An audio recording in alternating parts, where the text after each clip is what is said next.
MSW Media.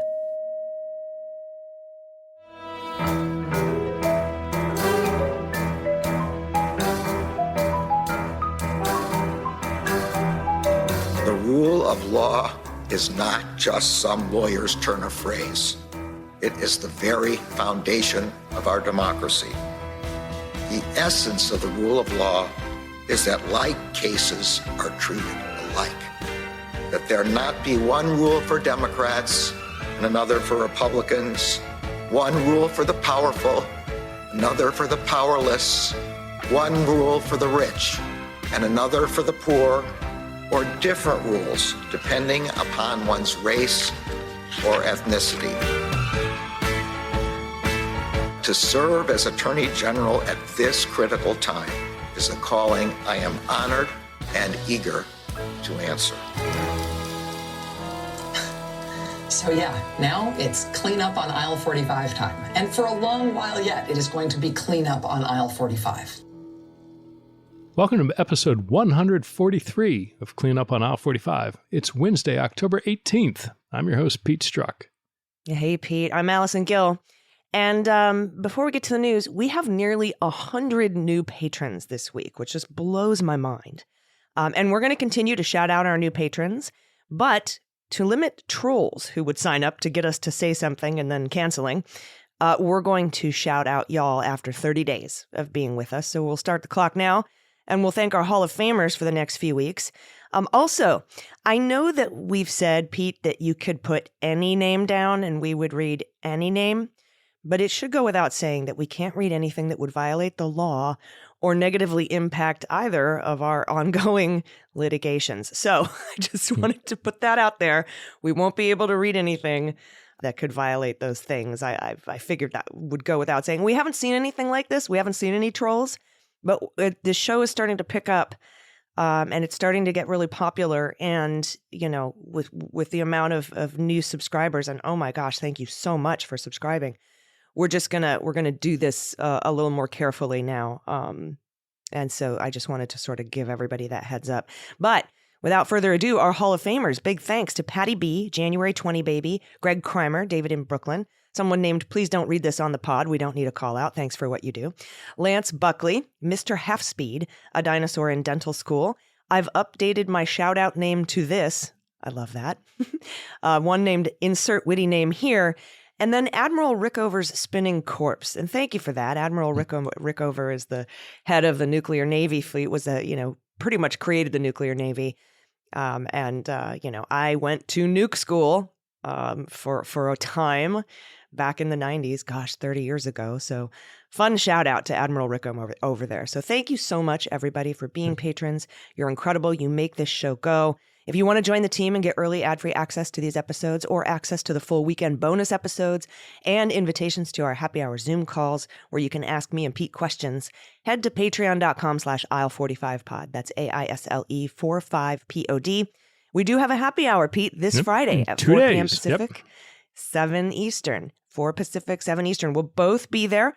So you can sign up now to get that invitation. And again, we thank you for supporting independent media. Yeah, absolutely. 100% agree with you. And so much thanks to everybody out there. So thank you all very much. And it's good because we have a ton to cover today, including updates on the Georgia RICO case as jury selection in the Sidney Powell Ken Chesebro trial is set to begin next week. We've got less than 14 days until this all kicks off. We'll also go over some key moments in Trump's New York civil fraud trial. Yeah. Up there we had a lot of Weisselberg and Birney, Birney, testimony. And we have some updates on the Michigan electors case. Remember, don't forget, Michigan indicted 12 people. We have some information on the second E. Jean Carroll trial and an update on one of the multiple Rudy Giuliani defamation cases. I think there's 176 people suing him. We're just going to talk about one of them. And the absolute chaos in the Republican House. So let's start in Fulton County. Yeah, so a lot going on. So the district attorney has filed an opposition to Ken Chesebro's motion to exclude his fraudulent elector memos, saying essentially, look, he shared them widely, they're political, not legal, and that the crime fraud exception applies because obviously the grand jury indicted. Now, Chesebro is arguing that the standard to indict is lower than the standard for the crime fraud exception. And we'll see. Now it's with the judge, so we will see how this plays out. I think that. What do you think about that argument? Because the standard to indict is just what? Like it's really low, right? Right, but I mean it's still probable cause to believe that a crime's occurred. So it just there are crime fraud protections, but I think I find it difficult to believe that the Fulton County DA would not be fully aware of the fact that this is something that they're going to have to address in the litigation, and that they were not very comfortable and confident that they could overcome the crime fraud exception based on, his being an attorney. So I think this is something, again, this is typical for motions practice that defendants, but at whatever level, local, state, federal level, you will see a lot of motions trying to just throw anything and everything against the wall because, your full expectation that most, if not everything, is not going to succeed. But you do it anyway, because if one does work, or if you get a partial ruling on one, or something gets screwed up that gives you a room for, future appeal, it's just part of the process. So I know it seems like because there are so many of these motions going on that we talk about week after week, and coupled with the fact there's so many defendants, listeners, please, understand this is part of the process. This is part of and it's what good defense attorneys do, right? I mean, this is not, they're not being malicious. There's stupid stuff, but this is not stupid. I mean, these are colorable arguments. There are things that a good defense will do, and it's just part of the process. So, stay the course. And, as we're saying, again, this is coming very rapidly to a head. And, part of it is, the district attorney did note, separate and distinct from the motion to exclude Chesebro's memos, they want testimony from a number of people, including Ronna McDaniel / Romney and Alex Jones. Now, it's interesting because Alex Jones was with Chesebro on the ground on January 6th. And it seems in a lot of ways that Alex Jones may have been the link between the Willard War Room and the White House. Because remember, Alex Jones was close to the leadership of the Proud Boys at every step and every breach. There's some question about whether or not he was involved in the direction, and certainly whether or not he would represent that sort of the connective tissue, as so many people want to say, between the seniors of the Proud Boys, with Tario and others, to the higher-ups in the War Room and extending into the White House. Yeah, right. You got Chesebro with the fraudulent electors memos and all that stuff. And then he's on the ground with Alex Jones on January 6th, like directing the tip of the spear Proud Boys at every step. Right. And it wasn't like, here, I'm going to be your legal advisor. So it's a really interesting, you would not. It's just his mobile lawyer on the ground. Right. What I would expect, given Chesebro's past sort of what he's been charged with and what he's done, he doesn't strike me. This is a little odd that wow, on the day of January 6th, he was actually, running around with the knuckle draggers, or at least the leadership of the knuckle draggers. So it's an interesting call. And again, it puts, it will be interesting to see Alex Jones, who has gone through his own, come to Jesus moment with the legal justice system, with the defamation, Sandy Hook defamation matters. So I think Alex Jones has had a taste of not wanting to fuck around and find out when it comes to testimony. And I would expect, certainly down in Georgia, it'll be very interesting to see what he says. And there's a third, right? Allison, there's a third witness, a guy by the name of Andrew Hitt, who's a Wisconsin Republican in 2020 who served as a false elector. So Chesebro attended a December 14th, 2020 meeting and spoke with Hitt. So it's very interesting that, again, through the Georgia proceedings, not the federal stuff, but just through what Fani Willis and her team were doing, we're starting to get insight into things that were happening in Washington, D.C. We're starting to get insight into things that were happening in Wisconsin. And it just really, again, reinforces the fact that there's so much overlap. Yes, these were discrete events, right? What happened in Georgia was different and distinct from what happened in Michigan and Wisconsin and Arizona, but you had many of the same players. And we're starting to see that potentially in testimony, and they'll, have to presumably show up down in Georgia and provide testimony. Yeah. And, last week we reported there were, I think, 6 other requests of out-of-state people that she wanted to testify, including Lynn Wood. He was on that list, as was Boris Epshteyn. So this is, now we've got Romney McDaniel, Alex Jones. It's going to be a very interesting trial. And again, it's all going to be televised. Right. Just again, the amazing part, particularly as we sit and, watch some of the things that are unfolding in the, and I know you're talking about it probably on the Jack podcast or the Beans podcast about what's going on with a protective order with Trump and federal trial. I'm glad that we have reporters who are able to sit in a media overflow room, but there's nothing like being able to sit and watch these, because it just carries a whole different level of sort of authoritativeness and it builds the historical narrative in a way that, God bless them. Everybody from, Anna Bauer, who's been on our show here, and any number of other very talented reporters, it just doesn't substitute for being able to sit down and watch it. So you're absolutely right. Yeah. But yeah. And when I was in the court, I've only been to one proceeding, and that was to set the trial date in Judge Chutkan's courtroom. It's a different atmosphere. It really is. And so I'm so glad that we're going to be able to watch this on television. And even, I have to say, though, being there live is different from seeing it on TV, but not being able to see it at all makes a huge difference. I know that when I went to some of the January 6th committee hearings, being in the room was quite different from watching them on television, and which I did both. I was in the room for 4 of them, and then I watched the rest on TV, and it's quite different. But the fact that we have cameras in the Fulton County courtroom is going to make such a huge difference as to what the Donald Trump side is going to be able to spin on the courthouse steps afterwards, right? Like that's a huge deal. So I look forward to it. Yeah. And, saving the best for last down in Georgia, Fani Willis penned another letter to Jim Jordan, who we'll talk about later at the end of the episode, essentially responding to yet more nonsense demands for information that Jordan had levied on her and her office. And these are extended quotes from the letter that she sent back. And I quote, "A charitable explanation of your correspondence is that you are ignorant of the United States and Georgia constitutions and codes. A more troubling explanation is that you are abusing your authority as chairman of the Committee on the Judiciary to attempt to obstruct and interfere with a Georgia criminal prosecution. Indeed, you confessed to this motivation on Mark 11, September 10th, 2023 show. When discussing one of my office's active prosecutions, you boasted, quote, 'We're trying to get all the answers, but we're trying to stop this stuff as well,' unquote. Emphasis added. While you may enjoy immunity under the United States Constitution's speech or debate clause, that does not make your behavior any less offensive to the rule of law." And she continues, "As the person chosen by the citizens of Fulton County to be their district attorney, I serve them, and my team and I are exceptionally busy.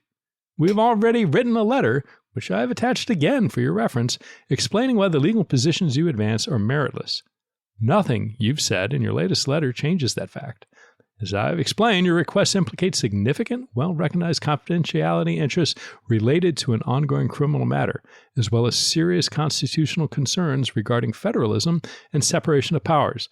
Concluding, quote, 'My attached prior letter provided you with 4 noble suggested uses of your authority as chairman of the House Judiciary Committee. 1. Enhancing funding for victim witness advocates. 2. Expanding funding for testing all rape kits. 3. Supporting the Credible Messengers program, which helps to turn around children in trouble with the criminal justice system. And 4. Ensuring adequate funding to support state crime labs, which test for drugs like fentanyl. I would encourage you to focus your attention on those issues, which would make life better for the American people. Yours in service, Fani Willis.'" So I love her signature.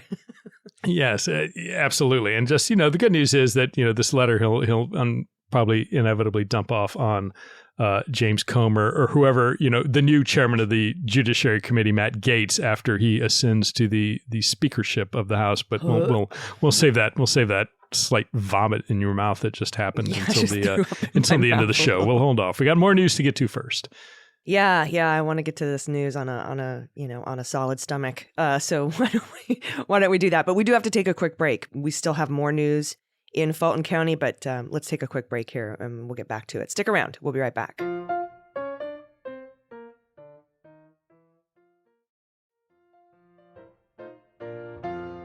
All right, everybody, welcome back. We're still in Fulton County with a piece by Richard Fawcett and Danny Hakim at the New York Times. While Trump fundraises off his new partial gag order in D.C., which again we'll cover on the Jack podcast this weekend, the Fulton County defendants are getting creative in fundraising for their legal bills. Stephen C. Lee, an Illinois pastor charged in the Georgia election interference case against Trump and his allies, is hoping to fund his legal defense, at least in part, with sales of MAGA honey bottles shaped like the former president. A higher profile defendant, Rudy Giuliani, turned to a high-dollar fundraiser at Trump's New Jersey golf club, $100,000 a plate, to help pay for his lawyers. The ones he has left, by the way. 2 of his lawyers have already quit on him in Fulton County. Yes. And or who are suing him to get at some of that sweet $100,000 dinner plate money. Yep. Now, Trump has often rebuffed requests for financial help from co-defendants in other cases against him. In the Georgia case, the amount of money the other defendants are able to raise could determine whether they choose to fight their charges or make plea deals. That's why this is important, right? Mr. Lee, accused of participating in the harassment effort against a Georgia elections worker, Ruby Freeman, relied on a $3,500 donation from Rochelle Richardson, the pro-Trump internet personality who goes by Silk of Diamond and Silk. Needed that to make bail in Atlanta after his indictment in August. So Silk bailed him out. Some third-party groups are also fundraising with the stated goal of helping the defendants. One such group, Defend the Electors, portrays the Georgia prosecutions as part of a Marxist plot. Another group, the Illinois Family Institute, is promoting the plan to raise money for Mr. Lee with the sales of those honey bottles we were talking about, similar to the popular honey bear design, but with Trump's head near the spout. The pressure to cut deals is becoming more palpable with a trial of 2 of the defendants. That's the Cheese and the Kraken, right? It's Kenneth Chesebro and Sidney Powell. That is set to begin next week, October 23rd. Other defendants have asked for donations on right-wing talk shows. Several are seeking financial help through Give, Send, Go, a conservative Christian fundraising platform that has been used by people who participated in the insurrection. Now, Detroit News reported this week that the Michigan Attorney General's office obtained a search warrant in August requiring Give, Send, Go to turn over information related to fundraising efforts for fake Trump electors in Michigan. So they're being investigated. Now, Ms. Powell has raised $9,000 of her $100,000 goal as of Wednesday. Not so much. But Chesebro lawyers, Manu Bar Aurora, set up a Give, Send, Go page for the Cheese that says he's being buried under a mountain of legal bills. And Chesebro is shown smiling on a beach with his hands outstretched. How's that going to work out for him? Here's how it worked out for him. As of Wednesday afternoon, the campaign has raised $20. Yeah, well, every journey begins with a step. And in this case, it's a $20 step. And we got many steps. Many steps to go on the beach, smiling, hands outstretched. It's currently only 1 set of footprints on the beach. So now get this. Chesebro has only raised $20. Harrison Floyd, the one accused of participating in the harassment of Ruby Freeman, he's raised $328,000. Of course, he went on Bannon's show. And John Eastman, a lawyer who, along with Chesebro, is accused of hatching the plan over fraudulent electors. He's raised $547,000. John Eastman has. It's just ridiculous to me. And let's talk about Rudy, but like so much money and so much grift is going on because it's like everywhere you turn. And I was watching a great Roger Stone documentary, Storm Foretold, and like woven into the Roger Stone narrative at every step of the way is him grifting, peddling books, photographs, whatever it is, there's always a hook for donate. And I was Mike. So they had Mike Flynn was at some church out, this was on Twitter, at a church doing a fundraising event for the Great Awakening or whatever the hell they call the tour. Again, literally passing the hat like you're at church saying, I've seen people in the middle. They're not, this is the pastor. I've seen you all haven't given a lot of money, and sitting there holding my pillow, literally Flynn holding a big pillow, encouraging people. So at every step of the way, each and every one of these folks are sitting there, hat in hand, apparently deciding, somebody saying, yeah, go smile on a beach. That's going to be a great sympathetic image for people to give you money for your legal defense fund. But everywhere, it's just, and this is all was going on before all these legal bills started rolling in, which are no joke. But I don't know where all this money is coming from. The saddest part for me is, it'd be one thing and it'd be horrible and bad if somebody like, the Mercers or the DeVosses or Paul Singer or some, billionaire, conservative person decided these people were all deserving of legal funds. No, these are fixed income elders. Yes. And breaks my heart. Some of our family members, some of the people who didn't uncheck the box and have had their savings drained. Yeah, and it makes a difference. They're going without something. to do this. And that's what just drives me crazy is how, and the goal of, it's in some ways noble that I don't have any money to give, but nevertheless, I'm going to give you some money, but it's all for this baloney. And, people are just having the wool pulled down over their eyes. And it breaks my heart because you're right. It is not Harlan Crow dumping, $500 million in some big pot for these folks. It is the people who can least afford it, who somehow, some way, some reason have gone all in on this movement and are just giving money they don't have. And it's heartbreaking. Yeah, agreed. And, Rudy, we're going to talk about him a little bit more because he's got some more sanctions on him, but he's in real bad shape, right? He already owes $150,000 or so in attorney's fees in just the Ruby Freeman thing. He's being sued by Dunn fee for $10 million. He's being sued by Dominion, I think, and Smartmatic for a lot of money. He's facing his indictment down in Georgia. He will probably at some point face indictment in D.C. once Jack Smith gets through with the Trump trial or far enough along with it that, adding co-conspirators, indicting co-conspirators won't interfere with the speed of the Trump case. But he's been sued by his own lawyer for $1.4 million. He's been dropped by two other lawyers in Fulton County because they haven't paid him in months. He owes them millions of dollars. I'm awaiting a lawsuit from them as well. So he is good, hey, good. Yeah, exactly. And I mean, I think of all these folks, he is at least, if not the most likely, one of the most likely to end up destitute and in jail at the end of his life. And who knows what the damages in the Ruby Freeman and Shane Moss defamation case are going to be, because the judge has already determined that they're guilty, or that he's guilty. Right. Yeah. Yeah. And so, what assets he has. I mean, even that New York apartment, I think it was listed at 5.6, even if he gets asking, which I don't know that he will, that's not going to cover all this.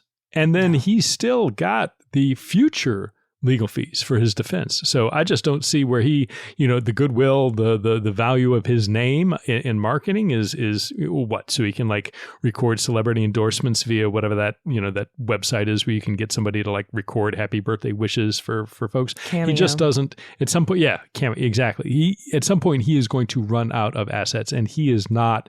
I mean, we'll see. And part of the shenanigans he's playing with Ruby Freeman and Shane Moss is not disclosing his true financials. The two turntables and a microphone that he says he has, and leftover AV equipment. But whatever it is, I would be shocked. I mean, he's not like I'm willing to bet, not like some Russian oligarch who's got several $100 million hidden in the Cayman Islands. I really sincerely don't believe that Rudy's in good shape like that.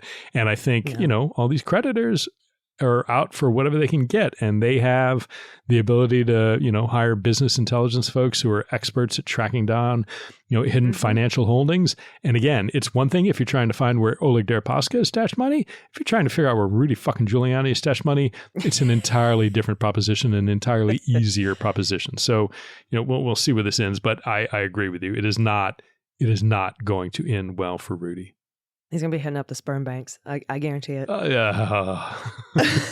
Next up. At the plasma center, donating blood. However often they'll let him do. Have you ever had hepatitis? Praying to God he doesn't get disqualified from plasma donation every, waiting for that week to pass before he can donate again. Well, the recent tattoo of Trump's face that he got on his ass would disqualify him from giving blood. Right. Dirty needles and all. It's Anyway. More orange ink. What's going on with Meadows? So the 11th Circuit has scheduled oral arguments for the Mark Meadows appeal. Remember, he appealed that he lost his case to remove his case from Fulton County up to federal court. He appealed that to the 11th Circuit. The 11th Circuit has scheduled those arguments for the week of December 11th. Now, we don't know which three judges are assigned to this case because the 11th Circuit doesn't release that information until 2 weeks prior to the oral argument. So anticipate, a little bit at or around Thanksgiving, we should get an idea who those three judges are. Now, that those are the 11th Circuit rules. And keep in mind, this is just that 3-judge panel. Presumably, whoever loses has the opportunity to appeal for an en banc hearing, which means the entire circuit, and or to appeal directly to the Supreme Court. So don't expect that this initial 11th Circuit, and again, that's just, those are the hearings. on December 11th. They've still got to then deliberate and publish an opinion. So given the holidays, it's possible we might see a decision prior to the end of the year, but it's also, in my mind, easily possible that we may be looking at 2024. January. And then at that point, the losing side saying, well, we want either an en banc hearing or, petition the Supreme Court for cert. So this is not going to be done for some time as far as Meadows is concerned. Yeah, agreed. And I learned that's something new that I learned today. 11th Circuit doesn't release the names of the judges until 2 weeks before oral arguments. I didn't know that, so I learned something new today. That was cool. All right, next up, we're going to talk about Rudy. He's facing new sanctions in the Ruby Freeman. More. I know we've already gone over multiple rounds of sanctions that he's facing, but he has new sanctions this week in the Ruby Freeman Shea Moss defamation case, and they're really, really bad news for Rudy, and we'll discuss those right after this break. Stick around. We'll be right back.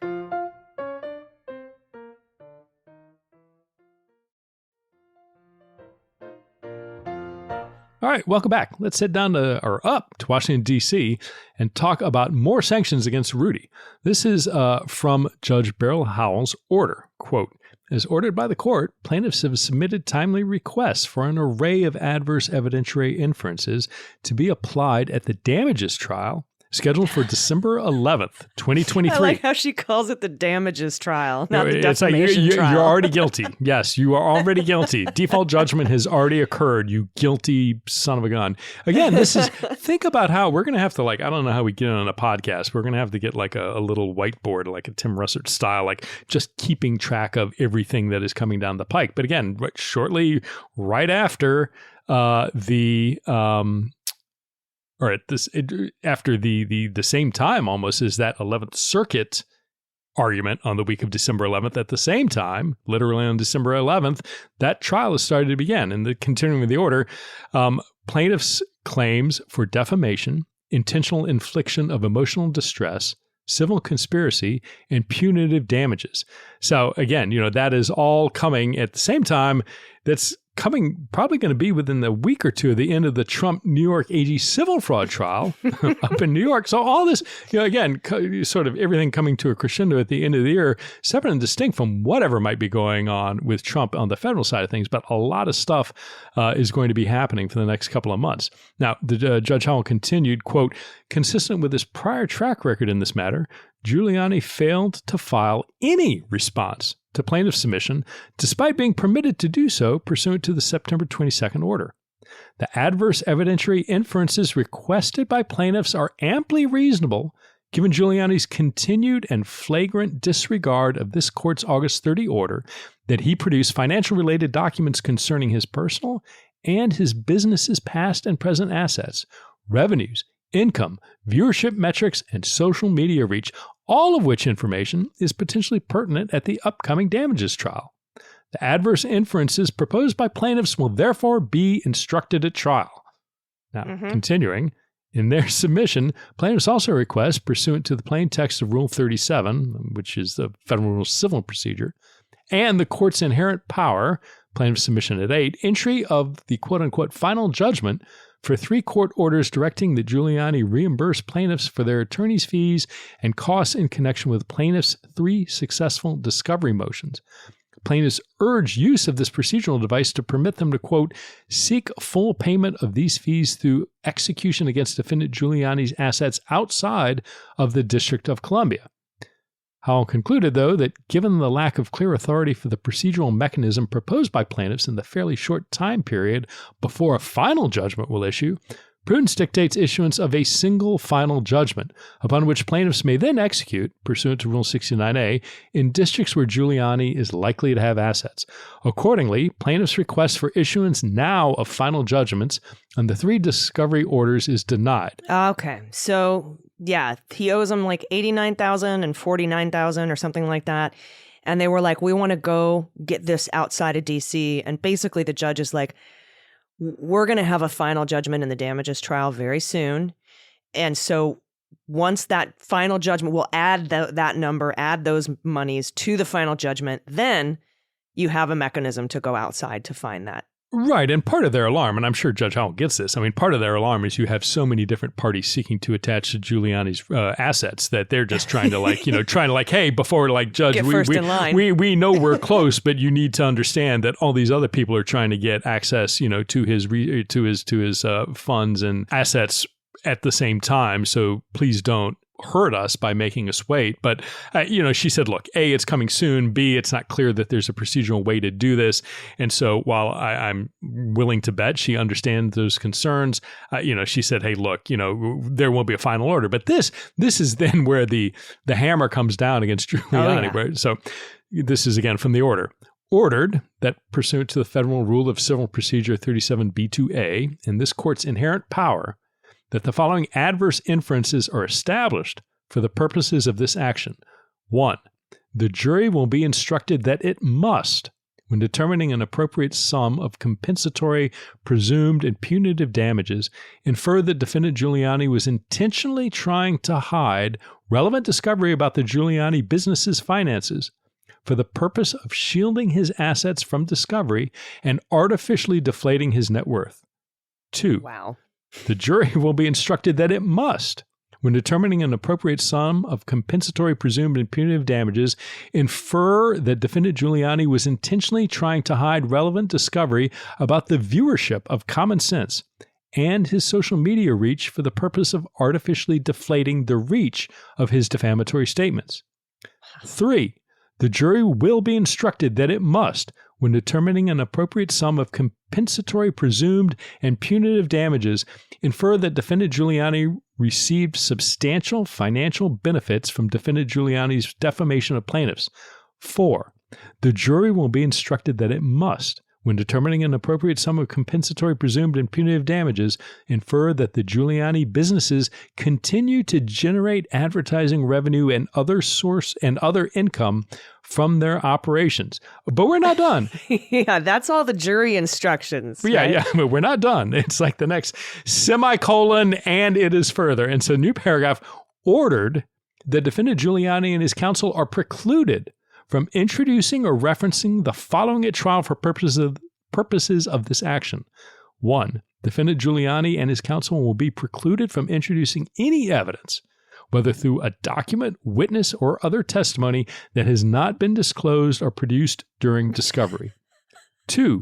Defendant Giuliani and his counsel will be precluded from making any argument or introducing any evidence stating or suggesting that he received no financial benefits or that he received only immaterial or insubstantial financial benefits from the statements he made about plaintiffs as identified in plaintiff's amended complaint.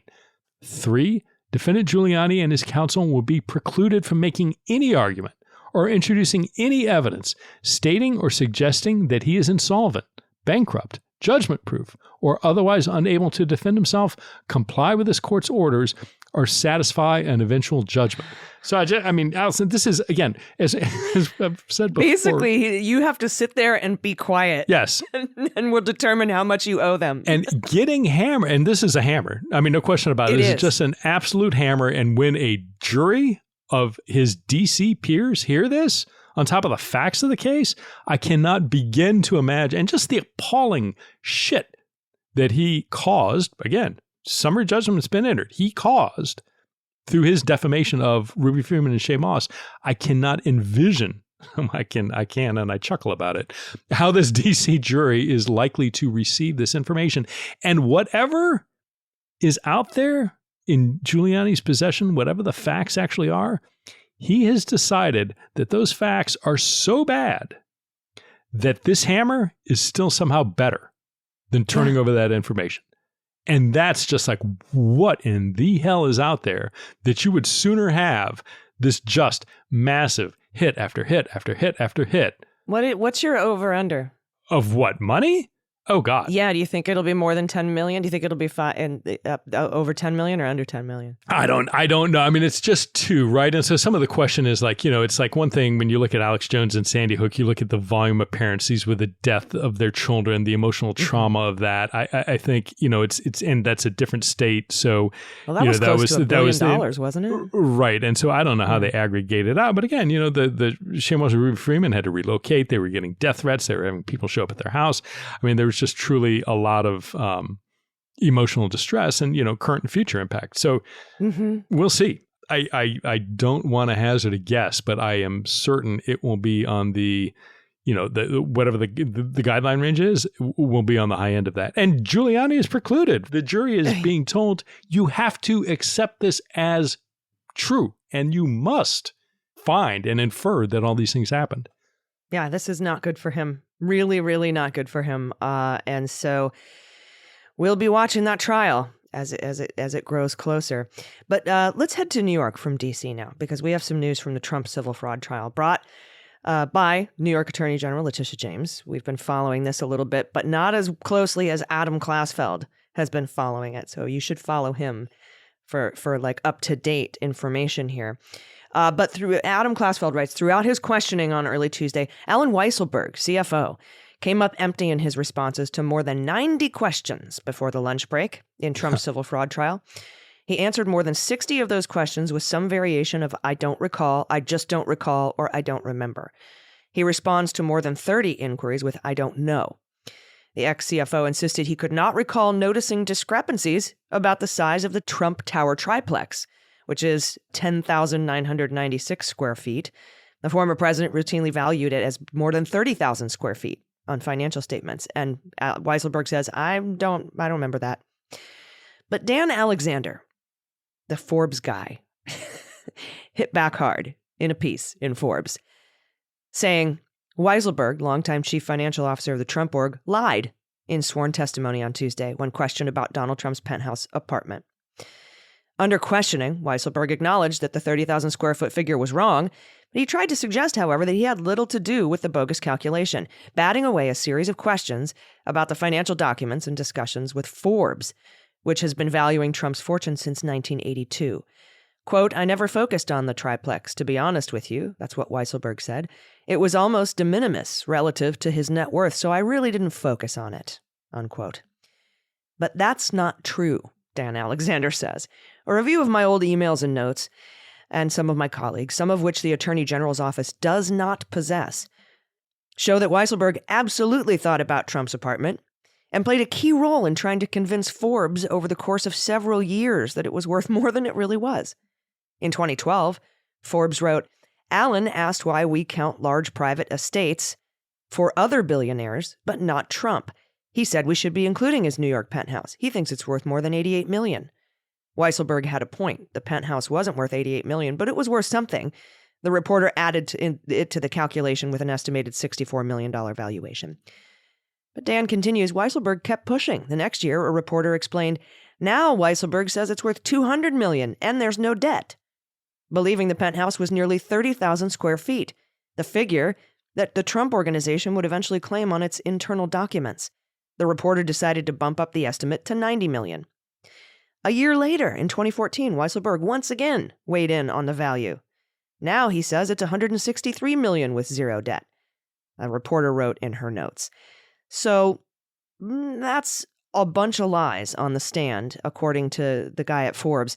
And Klasfeld has said the New York Attorney General's office is aware of and looking into the Forbes article accusing Alan Weisselberg of perjury, based on emails and reporters' notes that aren't in the state's possession. And it's interesting because Weisselberg was like a mid-testimony, and all of a sudden everybody's like, oh, we're going to stop. We're good for now. And it sure appeared like, okay, on the one hand, before he perjures himself anymore, and on the other hand, we need to look in and figure out whether or not he did perjure himself. So it was kind of this premature end to his testimony. But 100% agree with you both in terms of like following this.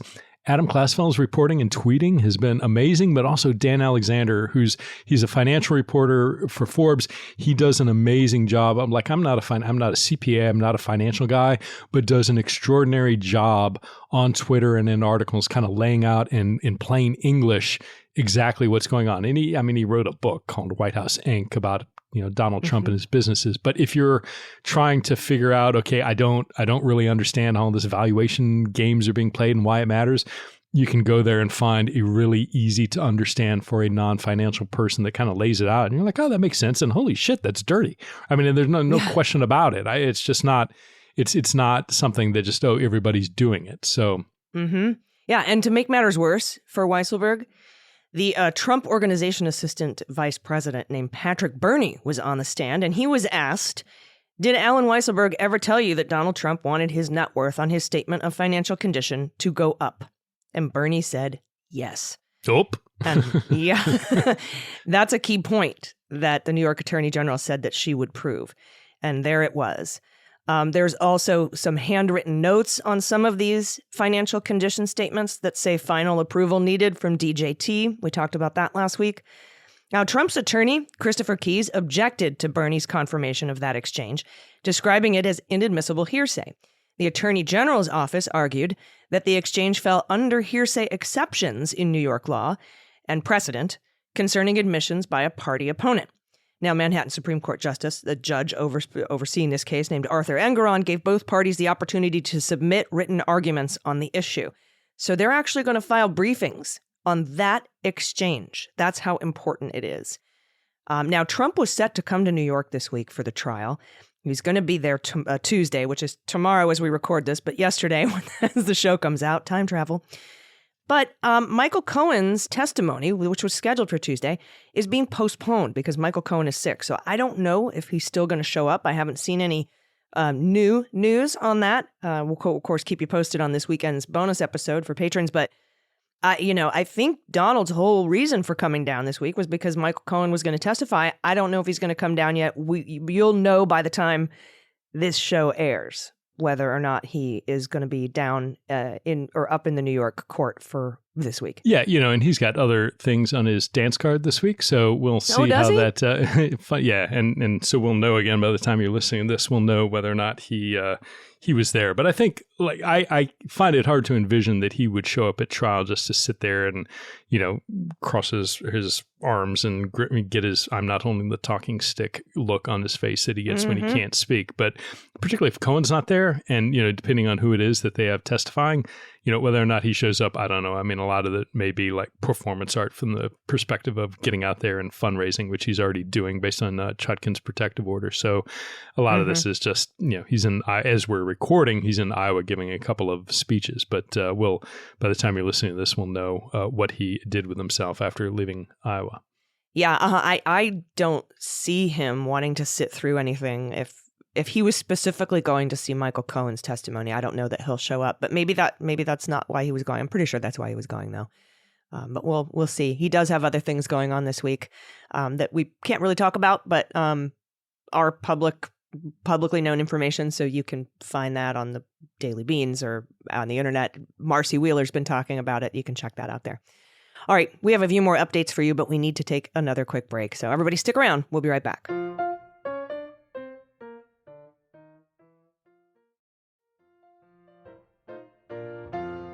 All right, welcome back. We've got some miscellaneous updates for you. So staying up in New York, the E. Jean Carroll defamation trial was moved back a day from January 15th to January 16th because of the Martin Luther King holiday. So just a friendly reminder that Trump has yet another trial coming up. So if you thought everything was coming to a head around Thanksgiving, Christmas time, oh no, the hits keep coming, and there'll be that defamation trial in early next year. Now, remember, the judge has already found Trump defamed E. Jean Carroll, so this trial is just to determine damages, which, again, given the nature of the defamation, much like what Rudy is facing from Rudy Freeman and Shea Moss, I really think this is the potential for some substantial damages against Trump. Yeah, and he asked for a $5 million cap because that's what his, what E. Jean was awarded in the first defamation case, and the judge said no. So there's no cap on the damages here.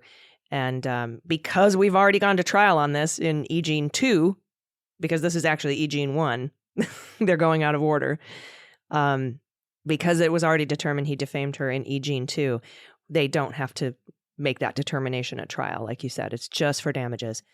All right, over in Michigan, the preliminary exam, I don't know what that is. I guess it's a preliminary hearing for 5 of the 12 fraudulent electors has been adjourned from today, October 12th, as we record this, to December 13th and 14th, because the defense says they're still going over voluminous discovery. So the judge said, okay, we'll adjourn this preliminary hearing until December 13th and 14th. for these 5 electors: Michon Maddock, Kathleen Burden, Amy Facinello, Michelle Lundgren, and Marianne Henry.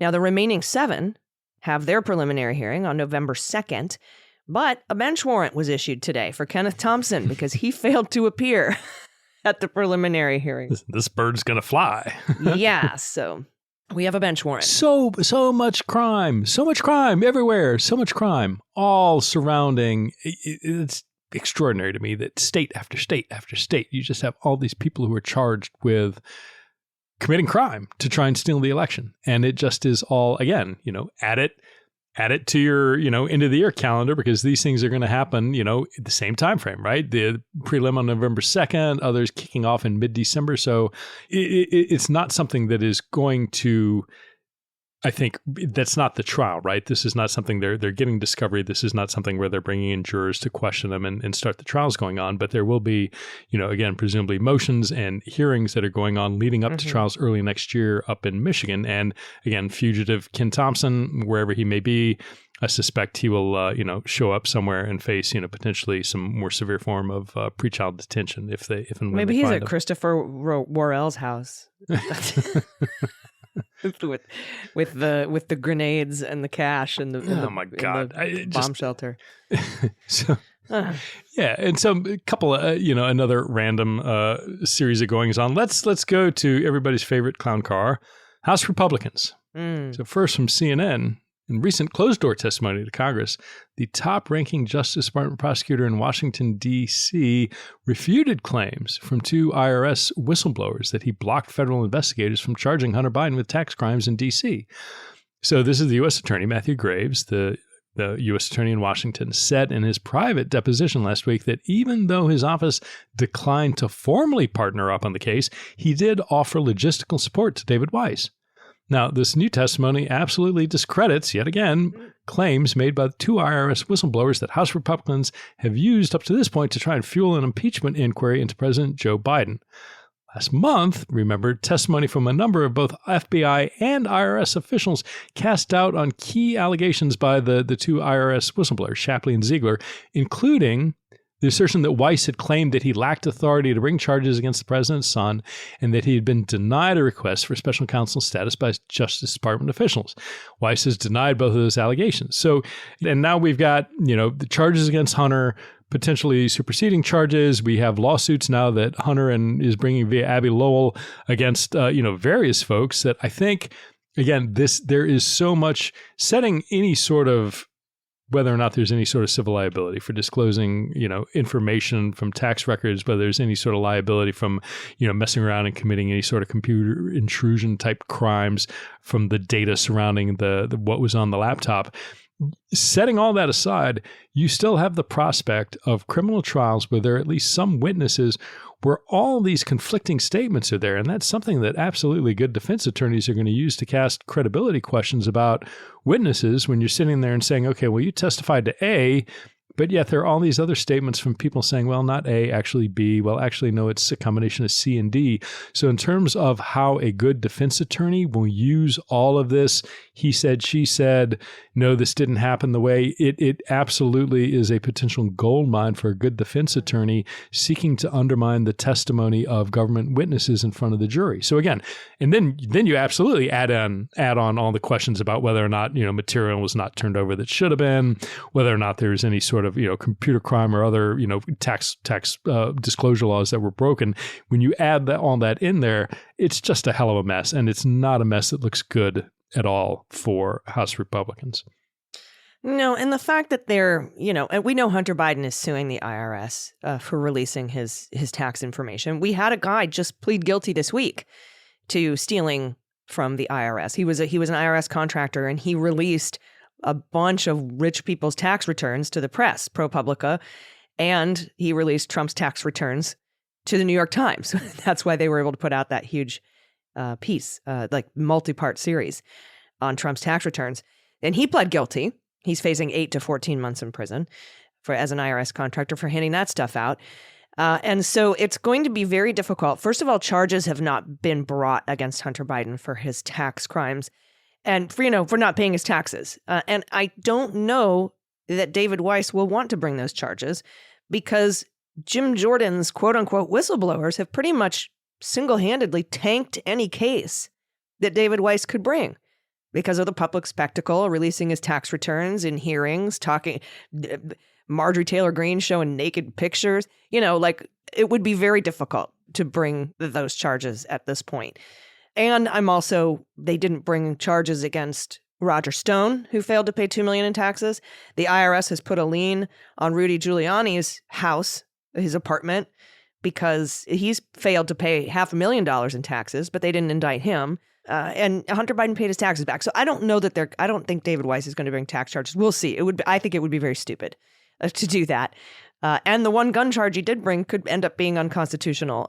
So yeah, it's all just a huge spectacle, and it's so stupid. If it is horrible, if it's been poorly coordinated, if it's coming up absolutely empty, if you're doing that based on your record of never having passed a single bill ever during the entirety of your service as a congressman, hey, how about we make you Speaker of the House? Sound like a good deal? Well, only if you've participated in an insurrection.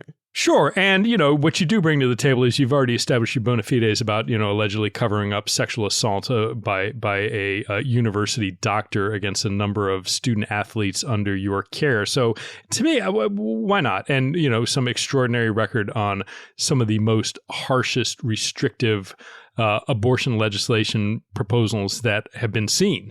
Let's just roll it all in there. Sounds like a recipe for great success for our nation, for Congress, and certainly, rolling into the 2024 elections. Let's see how that works out. So it'll look great, I think, on the world stage. What do you think? You think Jim's got it at this point? Well, it didn't look like it, right? Because they had those closed door ballots and he was about 55 votes short. And there were at least 20 Republicans in the House saying, I won't ever, ever, ever. You could torture me. I will not vote for Jim Jordan. And they flipped. Mike Rogers, for example, like some of the really, really strong holdouts. The never have Jordans. Flipped. Yep. He's been calling them and sending them messages. Now, some of the reporters in the Capitol have been saying that a lot of people were upset because they felt like they were being bullied by Jim Jordan. They didn't like the way he was approaching them. But we've got a ton of votes flipping. He may actually be able to somehow get to 217. I don't know. The vote will take place on Tuesday, which is the day before this episode airs. So I think we'll have a better picture of what the House looks like on Wednesday as this episode airs. But my God, Jim Jordan. I mean, this was the whole goal. The idea, McCarthy was walking a tightrope because he was being pushed out by the one vote motion to vacate by this very small minority Putin caucus, right, in the House. And now one of the members of that tiny minority that's been holding the House hostage could be elected speaker. It just blows my mind. Yeah. And I mean, there were Republicans laughing about it on, commenting to various congressional reporters saying, well, it's well known, moderates are going to fold. They have no backbone. It's, they say what they want about Jordan. At the end of the day, they're going to be a vote in Jordan's column because they lack the wherewithal to do that. Now, I mean, look, people are saying that basically meaning there are no moderates. A dozen or more of the presumed now yes votes from Jordan are in contested districts, meaning, if they anger their home constituents enough by voting for Jordan, it could put their reelection in jeopardy come 2024. But, that's a long way off. The amount of damage Jim Jordan can do between now and then, even if they don't get reelected, even if, the House flips blue again, there's a tremendous amount of harm that could occur. And, I'm just praying like move, the vice president to secure undisclosed location, make sure that, there's never a need to call in the second in line for the presidency if this comes to pass. But it's ridiculous. I mean, he is not a serious lawmaker. He is truly, if you look at his legislative record, I mean, Madison Cawthorn's record is more distinguished when it comes to actual legislation than what Jim Jordan did. That's a low blow.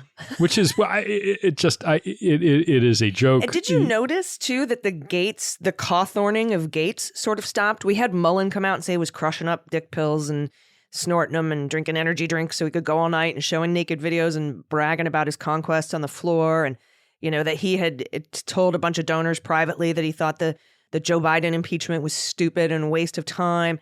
That seems to have stopped.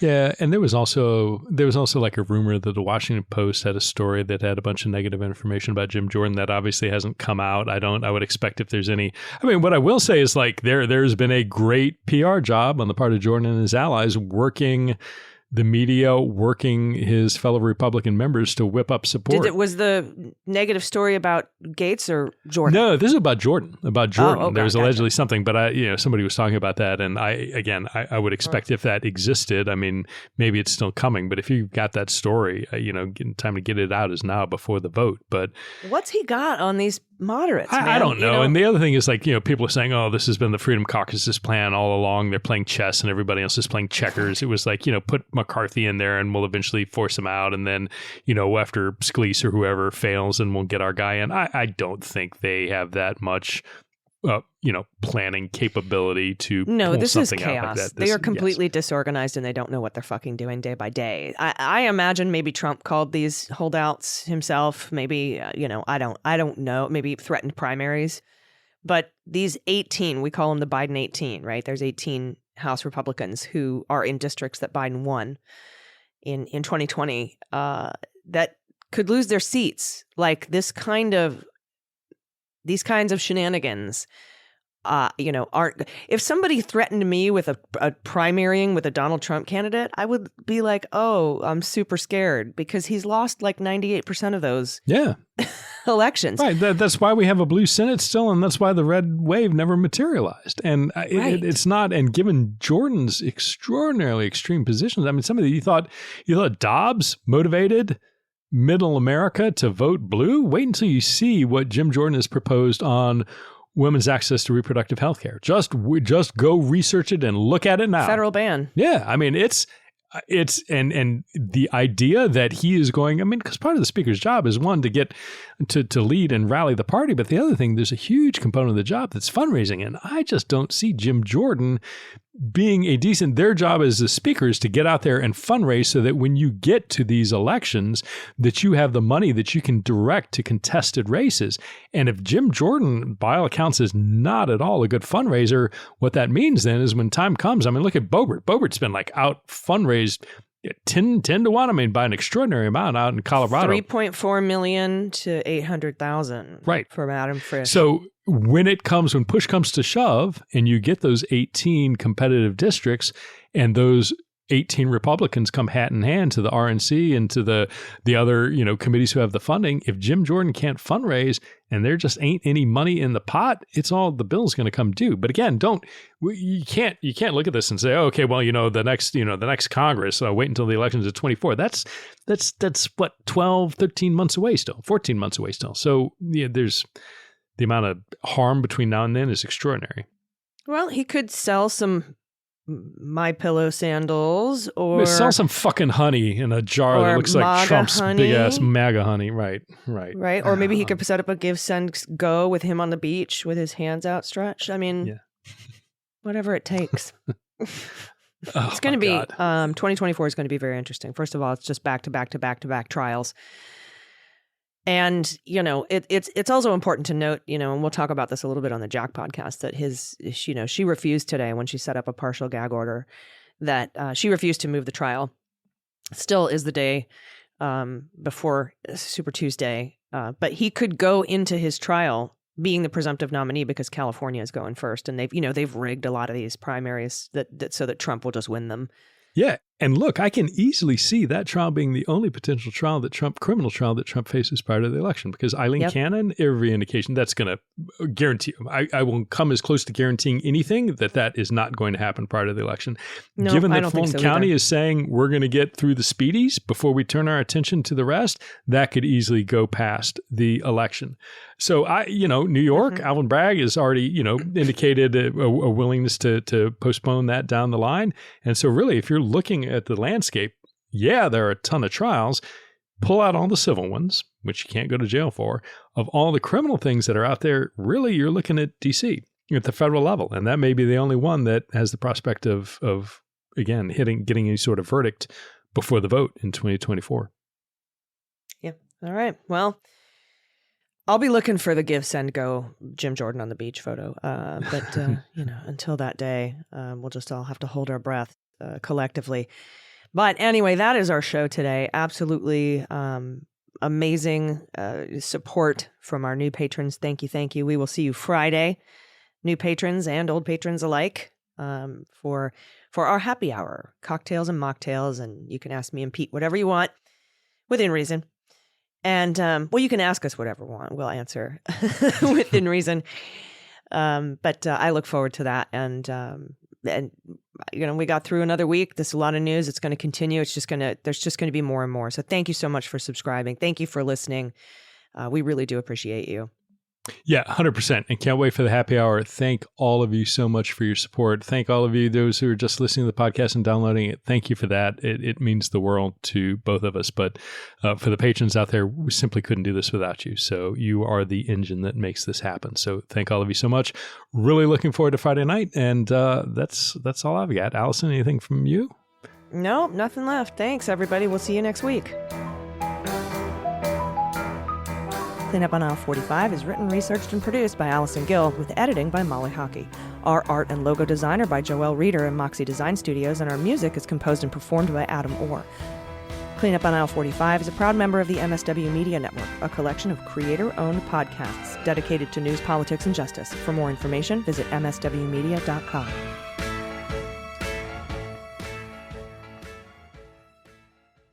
MSW Media.